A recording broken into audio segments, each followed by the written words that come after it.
The next wine on our tasting menu is our 2016 Tempranillo from Morning Dove Vineyards in the Texas High Plains. You may have seen Tempranillo on other tasting menus here in the Texas Hill Country because it is a grape that does very well in Texas. In fact, it was one of the first kind of non-Bordeaux varietals that was widely planted here after some farmers noticed how well that it grew in Texas. Tempranillo along with Sangiovese were kind of some of the varietals that people hadn't really heard of at first that proved to do quite well here. Tempranillo comes off the vine in the early to middle part of the season as opposed to the Montepulciano we just talked about, which comes off much later. Tempranillo's natural home, or I guess the birthplace of Tempranillo is Rioja, Spain, the Rioja region of Spain. We kind of make our Tempranillo similar to how they do in Rioja. Standard tank fermentation followed by aging in an American oak barrel. You can detect the American oak on our Tempranillo on the nose and on the palate.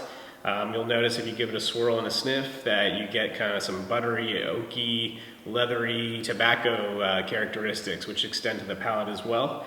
Hope you like the Tempranillo from Morning Dove Vineyards.